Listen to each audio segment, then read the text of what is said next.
حضور کا سایہ ہمارے سروں پر دائم قائم اور دائم فرمائے۔ حضرت قبلہ دامت برکات العالیہ کی شخصیت کسی تعارف کی محتاج نہیں ہے، اگرچہ کہ کراچی والے لوگ کم جانتے ہیں حضور کو، لیکن امرون سندھ کا بچہ بچہ آپ کے نام سے واقف ہے۔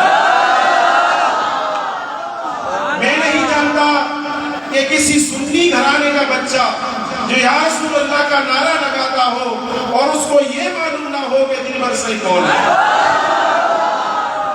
الحمدللہ جب ہم پڑھتے تھے مدرسے میں، ہماری عمر تقریباً 12-15 سال سے، اس وقت سے سائیں کے ہم بیانات سنتے تھے۔ ہمارے دادو کے قریب آپ کا آستانہ عالیہ ہے کرم پور شریف، جہاں پر ہر مہینے کی 12 تاریخ کو عظیم روحانی اجتماع اس وقت بھی ہوتا تھا اور آج بھی وہاں پر ہوتا ہے۔ تو وہاں ہم شریک ہوا کرتے تھے اور بڑا دل کو سکون ملتا تھا۔ پھر ہم یہاں کراچی شفٹ ہو گئے اور آج پہلی مرتبہ ہماری خوشی ہے کہ آپ حضور جو ہے ہمارے یہاں اس علاقے میں تشریف لائے ہیں۔ آپ دامت برکات العالیہ سلسلہ عالیہ نقشبندیہ کے عظیم روحانی بزرگ ہیں، اور ساتھ میں آپ کو سلسلہ عالیہ قادریہ سے بھی خلافت اور اجازت حاصل ہے۔ سرکار غوث پاک رضی اللہ تعالیٰ عنہ کے دربار سے جو موجودہ سجادہ نشین ہے، ان کی طرف سے آپ کو اجازت اور خلافت حاصل ہے۔ ہمارے سندھ کے اندر ویسے تو بے شمار پیران عظام ہیں، اور جتنے بھی پیران عظام ہیں یقیناً ہمارے سروں کے تاج ہیں۔ جو بھی صحیح العقیدہ سنی ہے، چاہے وہ عالم دین ہو، چاہے وہ پیر ہو، اگر وہ صحیح العقیدہ سنی ہے، یا رسول اللہ کا نعرہ لگانے والا ہے، ہمارے سروں کا تاج ہے۔ لیکن اللہ تبارک و تعالیٰ نے قبلہ حضور دلبر سعید احمد برکات العالیہ کو بے شمار خصوصیات سے نوازا ہے کہ آپ مقرر ہونے کے ساتھ ساتھ عظیم مصنف بھی ہیں، اور یہ سن کر آپ کو حیرت ہوگی کہ اس وقت تک آپ تقریباً 500 کتابیں تحریر فرما چکے ہیں۔ ان میں سے تقریباً 250 یا 300 کے قریب کتابیں چھپ چکی ہیں، مزید چھپنے کے مراحل میں ہیں۔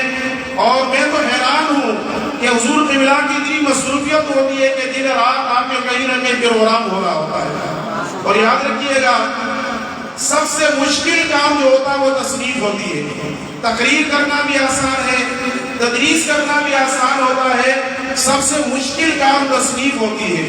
تصنیف کے لیے سینکڑوں کتابوں کا مطالعہ کرنا پڑتا ہے، مواد کو جمع کرنا پڑتا ہے، پھر اس کو ترتیب دینا پڑتا ہے، پھر چھپوانا پڑتا ہے، چھپوانے کے بعد پھر وہ لوگوں تک پہنچانا بھی ہوتا ہے۔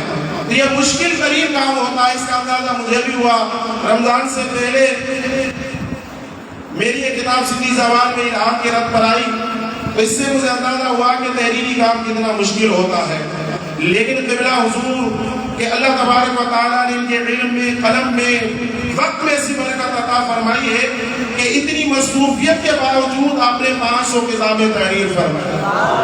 عام طور پر ہوتا یوں ہے کہ جو مقرر ہوتا ہے وہ مصنف نہیں ہوتا، جو مصنف ہوتا ہے وہ مقرر نہیں ہوتا، کیونکہ تصنیف کے لیے وقت درکار ہوتا ہے، یکسوئی درکار ہوتی ہے۔ لیکن قبلہ حضور کی خصوصیت ہے کہ آپ تصنیف کے ساتھ ساتھ آپ کے واعظ و نصیحت کا اور تقریر کا سلسلہ بھی جاری و ساری رہتا ہے۔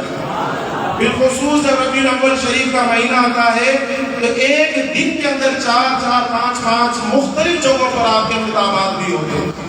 پچھلی مرتبہ حکیم زہیر صاحب، علامہ تیمور صاحب، ہم حضور کی قبلہ کی خدمت میں حاضر ہوئے۔ ہم نے عرض کیا کہ حضور آپ کس طرح وقت کو مینیج کر پاتے ہیں؟ آپ کے اتنے جلسے بھی ہوتے ہیں، بیانات بھی ہوتے ہیں، اس کے باوجود آئے دن آپ کی نئی نئی کتابیں آ رہی ہوتی ہیں، تو آپ یہ تصنیف کا کام کس طرح فرماتے ہیں؟ آپ نے ارشاد فرمایا کہ میں اپنا وقت کو اسے ضائع نہیں کرتا۔ آپ نے فرمایا زیادہ تر میرا وقت جو ہے تحریری کام جو ہے وہ دوران سفر گاڑی کے اندر ہوتا ہے، یعنی ایک شہر سے دوسرے شہر جاتے ہوئے 3 گھنٹے 4 گھنٹے کا سفر ہوتا ہے، تو گاڑی کے اندر بیٹھ کر اس دوران بھی آپ مطالعے کے اندر، تصنیف کے اندر مصروف ہوتے ہیں۔ اور آپ نے یہ بھی ارشاد فرمایا جب رات کو جلسوں سے گھر واپسی ہوتی ہے، 3 بجے 4 بجے گھر پہنچتے ہیں، آپ فرماتے ہیں سوتا نہیں ہوں، واپس آتے ہی اپنا تحریری کام شروع کر دیتا ہوں، اور فجر پڑھنے کے بعد فیصلہ ہوتا ہے۔ تو یہ کہنے کے لیے تو آسان باتیں، اتنا آسان کام نہیں ہے، اتنا وقت دینا اور پھر اتنی کتابیں چھپوانا، تو یہ آپ ہی کا خاصہ ہے۔ اور ہم دعا کرتے ہیں اللہ تبارک و تعالیٰ آپ کے علم میں، آپ کے قلم میں، آپ کے فیضان میں، آپ کے اولاد میں، آپ کے خاندان میں، آپ کے سلسلے میں اللہ تبارک و تعالیٰ برکت عطا فرمائے اور تا قیامت آپ کے فیضان کو جاری اور ساری فرمائے۔ آخر میں یہ بھی عرض کرتا چلوں کہ قبلہ حضور 1982 سے اور آج 2022 سے تقریباً 40 سال سے روزانہ کی بنیاد پر ڈائری لکھتے ہیں اور ہر سال کی ڈائری آپ کی چھپتی بھی ہے، اور وہ ڈائری صرف یادداشت نہیں ہوتی بلکہ علم اور حکمت کا ایک خزانہ ہوتا ہے۔ الحمدللہ یہ بھی آپ کا کارنامہ ہے، اور 500 کتابیں میری نظر میں سندھی زبان میں آج تک کوئی ایسا مصنف نہیں آیا جس نے 500 کتابیں تحریر کی ہو۔ اردو میں ہے اعلیٰ حضرت سید اعلیٰ حضرت رحمت اللہ تعالیٰ علیہ نے تقریباً 1000 کتابیں تصنیف فرمائی۔ اسی طرح علامہ فیض احمد اویسی صاحب رحمت اللہ تعالیٰ علیہ نے تقریباً 3000 کتابیں تصنیف فرمائی، لیکن سندھی زبان میں آج تک اہل سنت کے مسئلہ